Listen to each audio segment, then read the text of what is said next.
দাদু ভাই, আমরা দল পাল্টাই না, আমরা আমলিগের দলেই থাকবো। শেখ মুজিবের দল ছাড়া কোন দল আমরা করবো না, দল পাল্টাবো না। জীবন আঙ্গের থাক আর না থাক, আমরা এই দলেই আমরা থাকবো। আমলিগ ছাড়া আমরা কিছু বুঝি না। এই দল আমাদের পছন্দ হয়, এই দলের মতন দল, সলিড দল, এই দলের মতন দল বেলকুচির মধ্যে কি সিরাজগঞ্জ জেলার মধ্যে এই দলের মতন দল পাই। বাংলাদেশের ভিতরে নাই না, বাংলাদেশের ভিতরের মধ্যে এই দলের মতন দল, সলিড দল আচ্ছা নাই। তুমি এই যে শেখ হাসিনার দলে থাকবে, আমি শেখ হাসিনার দল আমি লিগ ছাড়া- করবে, আচ্ছা ঠিক আছে। আমি লীগ ছাড়া আমি কিচ্ছু বুঝি না। মুজিবের দল ছাড়া আমি কিচ্ছু বুঝি না।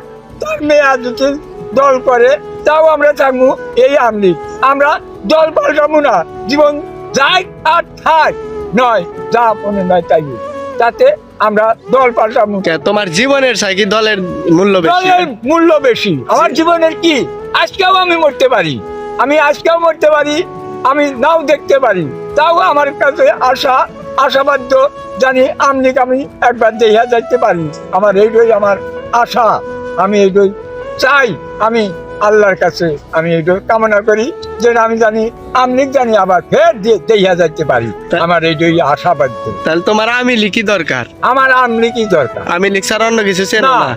আমলিগই আমার কাছে পছন্দ হয়। এই দলটা আমি লিগের মতো দলও নাই, এ দলের মতো দলই হয় না। এইটাই হ্যাঁ এইটাই আমার। এইটাই তোমার। এইটাই আমার। অন্য দল করবাও না? না, অন্য দল না। তুমি এক কাম করো, রাজনীতি বাদ দাও। না, তা বাদ দিব না। কেন? আমি দলেই আমি কি করবো, আল্লাহ কখন আমাকে নিয়ে যাবো, আমার পরিবার নাই। আমি জানি এই দলটা জানি আমি দেখা যাইতে পারি যে এই দলটা ফের টানকা দিয়ে উঠছে। এইটাই আমার কামনা।